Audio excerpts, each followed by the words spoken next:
दुश्मन से तो ना मांगो भीख यार। आप अपने साथी, अपने दोस्त, अपने रिश्तेदारों से भीख मांगते हैं, वो आपका पर्सनल मैटर है। हम नहीं कहते कि आप मांगो ना मांगो, लेकिन आप दुश्मनों से भी भीख मांगते हैं। हमसे बात कर लो, हमसे बात कर लो, प्लीज सर हमसे बात करो, एक बार तो बात कर लो सर, कोई बात नहीं। ये उस टाइप के हैं। इस आकदार को सस्ती तिजारत सिर्फ भारत से ही क्यों नजर आती है? लागारी साहब, वाकईतन भारत से ही सस्ती तिजारत मुमकिन है और सरमायाकार भी यही चाहते हैं, कोई दूसरा मुल्क नहीं। सर इंडिया वगैरह हमें बहुत ज़्यादा सपोर्ट कर सकते हैं क्योंकि ज़राअत के अंदर वो हमसे भी बहुत अच्छे हैं।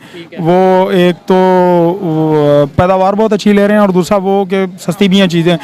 कि ये जो आप किस हद तक यकीन रखते हैं कि पाकिस्तान और भारत के दरमियान तजारत जो है वो बहाल होनी चाहिए, और अगर बहाल होनी चाहिए तो वो कौन से फैक्टर्स हैं एज ए सफारत कारी के तौर पर या वजारत खारजा के तौर पर कि जिसको दोनों तरफ से इन चीज़ों को बेहतर करने की ज़रूरत है और दोनों मुल्कों के क्या ये मफाद में है? सर, पाकिस्तान का प्रधानमंत्री साल में 364 दिन तो मांगता ही मांगता है, 365वें दिन भी, यानी कि on 5th of August again he started begging India for talks. पता नहीं क्या ये पाकिस्तानी माइंडसेट है, ये क्या खाते हैं, इनके खाने में कुछ मिला हुआ है, आई डोंट नो। मुझे नहीं बात समझ में आती कि आप भीख क्यों मांगते हैं इतनी। देखिए, ये कोई आसान काम नहीं है। अगस्त 2019 के बाद काफ़ी हद तक मामला ख़राब हो चुके हैं जो कि ठीक हो सकते थे, और अगर वो ऑन ट्रैक रहते हमारा हमसाया मुल्क तो, लेकिन बदकिस्मती ये है कि उसका जो पॉजिटिव जो जवाब आने के, मैंने कहा था हम कलेक्टिवली फैसला करेंगे। सो वी हैव टू सी कि मोदी जो है वो किस हद तक अपना डोमेस्टिक प्रेशर जो है वो उसको अवॉइड कर सकते हैं और पाकिस्तान का स्टैंड या पाकिस्तान की एक्सेप्टेंस जो है उसको वो पॉजिटिवली देखेंगे। पाकिस्तान का प्रधानमंत्री साल में 364 दिन तो मांगता ही मांगता है, 365वें दिन भी, यानी कि on 5th of August again he started begging India for talks.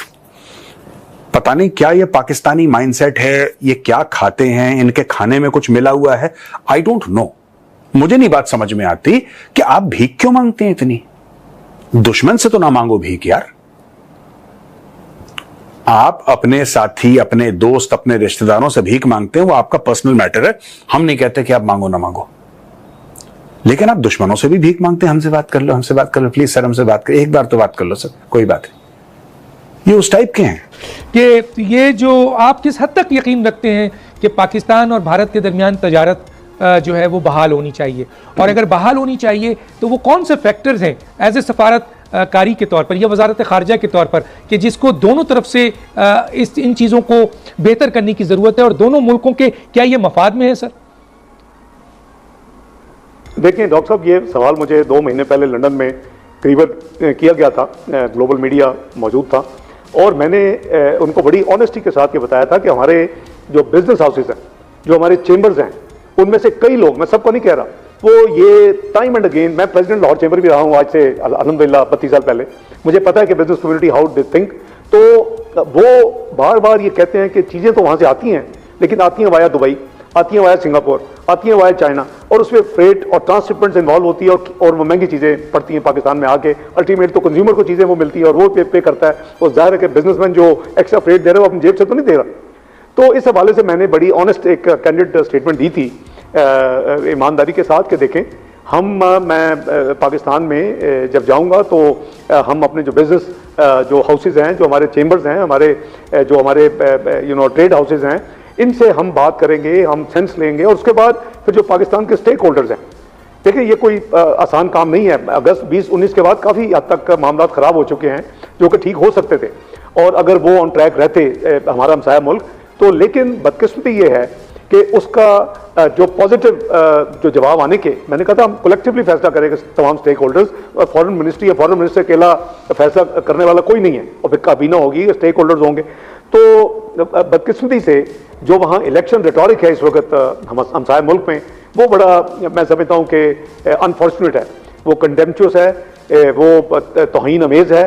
तो अगर इस तरह का कोई प्रोसेस ट्रिगर होना भी था तो दैट इज़ ऑन होल्ड, जब तक वो बिहेव नहीं करेंगे, और जब तक ये इस तरह की जो है प्रोवोकेटिव स्टेटमेंट्स और इस तरह के कंटेम्पचुअस अल्फाज के जी वो देखें आटे के लिए लाइनों में लगे हुए हैं, इस तरह की बातें, उस वक्त तक फिर ये देखें dignity and self respect come first. और मैं इगोइस्टिक नहीं हूँ, I am very humble person, लेकिन मुल्क की डिग्निटी और इसकी जो सॉवरेंटी है और इसके जो बेसिक इंटरेस्ट हैं, नेशनल इंटरेस्ट, वो अल्हम्दुलिल्लाह उस पर कोई कॉम्प्रोमाइज नहीं हो सकता। इसहाक डार को सस्ती तिजारत सिर्फ भारत से ही क्यों नजर आती है? लगारी साहब, वाकईतन भारत से ही सस्ती तिजारत मुमकिन है और सरमाएकार भी यही चाहते हैं, कोई दूसरा मुल्क नहीं है। पहले तो आप बेसिक इश्यूज की, आपका जो कंट्रडिक्शन है, कॉन्फ्लिक्ट है इंडिया के साथ, उस पर आप बात करें। कम अज कम अपने लोगों को एतमाद में लें, अपने इदारों को एतमाद में लें। आप सिक्योरिटी, पाकिस्तान का जो सिक्योरिटी का इदारा है उसके साथ बात करें कि जनाब ये मामलात हैं, आपकी जो भी दीगर पॉलिटिकल एलाइज हैं उनके साथ बात करें, उनके साथ बैठ कर कहें कि जनाब ये मामलात हैं, हम इस तरह से चाहते हैं कि इंडिया के साथ ये मौजूदा हमारे इख्तलाफात हैं, हमारा कश्मीर का इशू है, हमारा सरकरी का इशू है, हमारा पानी का इशू है, हमारे दीगर इशूज हैं। इन इशूज के होते हुए क्या हम ऐसा कर सकते हैं कि उसके साथ बायलैटरल ट्रेड के बारे में गुफ्तगू करें? इसके बारे में आपको अपनी पार्लियामेंट से, आपको अपनी पॉलिटिकल पार्टियों से, आपको पाकिस्तान की एस्टैब्लिशमेंट से, पाकिस्तान के ताकत के मराकज से, तमाम इदारों से बात करनी पड़ेगी। अगर आपने ये कर ली है, ये प्रैक्टिस कर ली है और उनसे एतमाद हासिल कर लिया तो गो अहेड, आप जाएं और करें ये कारोबार। लेकिन अगर वो साथ नहीं है तो फिर आपको बहुत महंगा पड़ेगा। I am shocked, more than shocked, I am disgusted यार। ये कैसे अजीब सी कौम है यार, ये कैसे लोग हैं?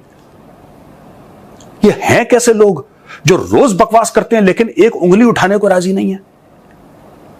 ये ऐसी कौम है जो डंकी मार के सऊदी अरेबिया पहुंच जाती है भीख मांगने के लिए, इराक पहुंच जाती है भीख मांगने के लिए, ठीक है, ये कनाडा पहुंच जाती है चोरी से, ये यूरोप के और मुख्तलिफ शहरों में पहुंच जाती है चोरी से, ये दुनिया में हर जगह चोरी से पहुंच जाती है।